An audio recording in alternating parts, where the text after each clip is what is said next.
पहिल्यांदा तुम्हा सर्वांना दिवाळीच्या हार्दिक शुभेच्छा.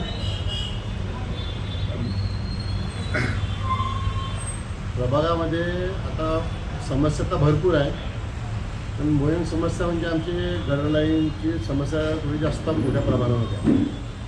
आणि बाकी भरपूरसे कामं आहेत प्रभागामध्ये जे झालेले कामं नाही आहेत. आम्ही प्रयत्न करू नगरसेवक बनल्यानंतर की पूर्ण जेवढे कामं आहेत ते पूर्ण आम्ही नियोजनामध्ये टाकून पूर्ण करण्याचा प्रयत्न करू. रोजगारांच्या समस्या भरपूर आहेत. बेरोजगार जे लोक आहेत रोजगार संधी सोडून आता नेतागिरीमध्ये पण लागले आहे. ते पण जे नवयुवक आहे आता पॉलिटिक्समध्ये येण्याचे प्रयत्न करत आहे. तर नवयुवकांना आपण कसा प्रोत्साहित करता? नवयुवकांना प्रोत्साहित करणं म्हणजे जे आता लोक आमचे पाहून राहिले का बा आम्ही जे कामं करून राहिलो, पहिले जे कामं होत नव्हते काही, आम्ही कामं करून राहिले, त्यांचे कामं होऊन राहिले. मुलं पाहतात, ते शिकतात, त्यांना वाटतं की बाबा चला आपण जर राजकारणामध्ये आता पुन्हा वस्ती जास्त कामं म्हणून ते राजकारणात जास्त इंटरेस्ट घेऊन राहिले. प्रभाग तर पूर्ण चकाचक आहे. आता कोणत्याही समस्या प्रभागात राहिली नाही. पाण्याची समस्या असो, विजेची समस्या असो, रस्त्याची समस्या असो. आता हे अडचण सगळी दूर झालेली आहे. तरी पण आपल्याला काय वाटते जे जनतेसाठी आपण काय आणखी चांगलं करू शकता? माझी पहिल्यापासून इच्छा आहे की माझ्या प्रभागामध्ये एक मोठं हॉस्पिटल बनावं, एकदम सुंदर आणि छान हॉस्पिटल बनावं, वाचनालय बनावं आणि बाकीचे गरिबाची मुलं आहेत त्यांच्यासाठी एक मोठी शाळा उभारण्याचा प्रयत्न आम्ही करू. आता टेक्निकलकडे जे विद्यार्थी आहेत ते वाढत आहे. टेक्निकलसारखे काही सुविधा त्यांना मिळाव्या अशा आपलं काय प्रयत्न राहील? सरकार तर प्रयत्न करत आहे ना. आणि नागपूर महानगरपालिकेने एक आता प्रोजेक्ट हातात घेतला की जे महानगरपालिकेमध्ये जे शाळा आहे त्या बंद पडलेल्या आहेत, त्या सर्व शाळा आता नागपूर महानगरपालिका इंग्लिश मिडियम करणार आहे.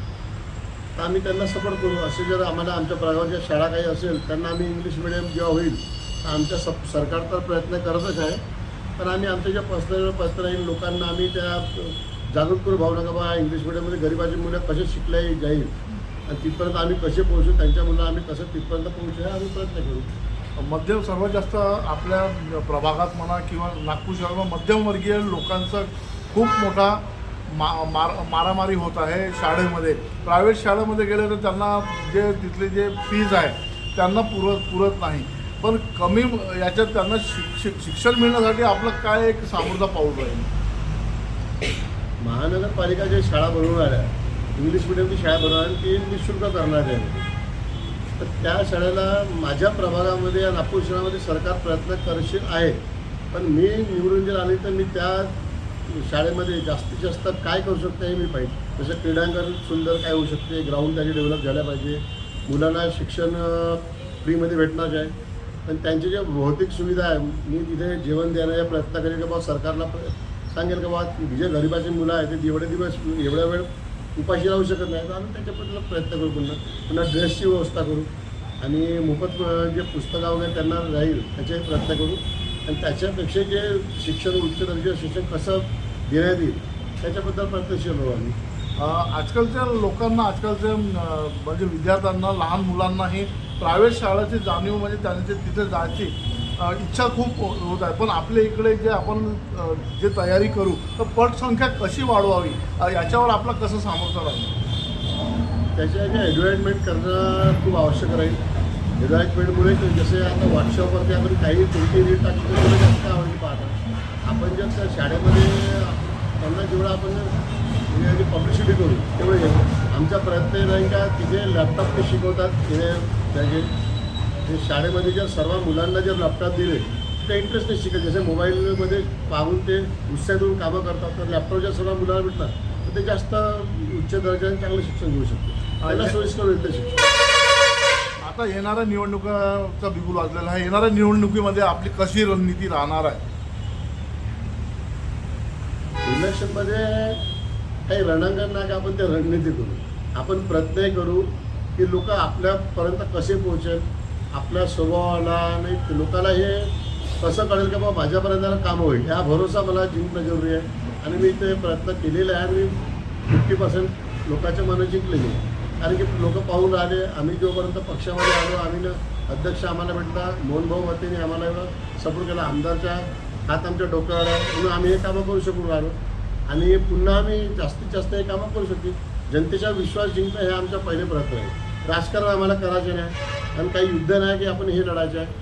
आम्हाला समाजसेवक आणि समाजसेवकच बनायचे. बाकीचे जे लोक असेल ज्यांना समाज नगर मालक बनायला ते हे सर्व रणांकन करा. आम्हाला रणांकन आम्ही लोकांच्या मनामध्ये राज्य करेल असे आम्ही प्रयत्नशील आहोत. भाऊ, मागच्या निवडणुकीमध्ये विधानसभा निवडणुकीमध्ये मतदार यादीचा घोळ झाला होता.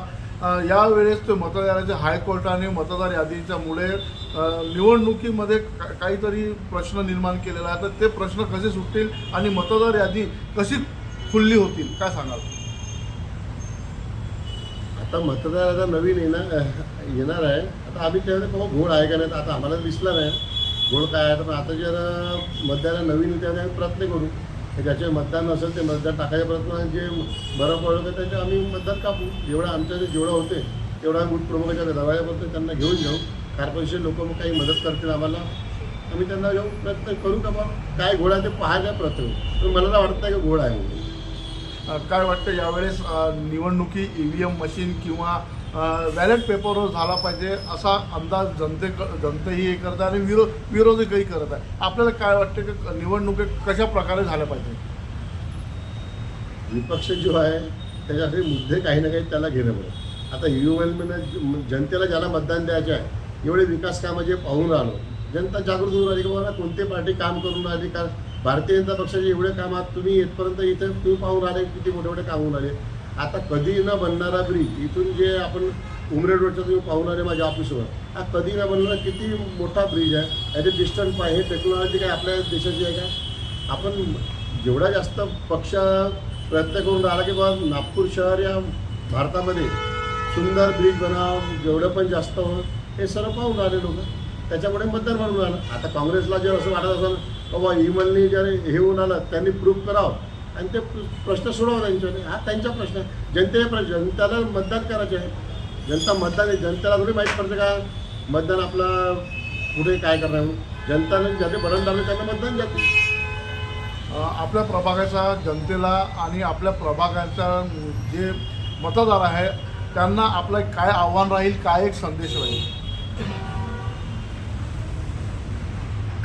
15 वर्ष भारतीय जनता पक्ष हा नागपूर महानगरपर्यंत राज्य करतो.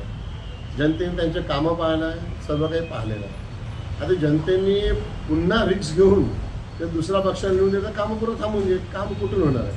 सत्तेमध्ये आम्ही राहू तर कामं होईल. सत्तेमध्ये आता गल्लीपासून तर दिल्लीपर्यंत आमची सरकार आहे, मग काम होईल. आता हे जर इथे सरकार बी जर दुसऱ्या पक्षाची बनेल तर हे काय करेल, याचा फंड कुठून येईल, काय करेल आणि त्याच्यापाशी डेव्हलपमेंटचं काही विजनच नाही तर करू सत्तेत करणार काय ते.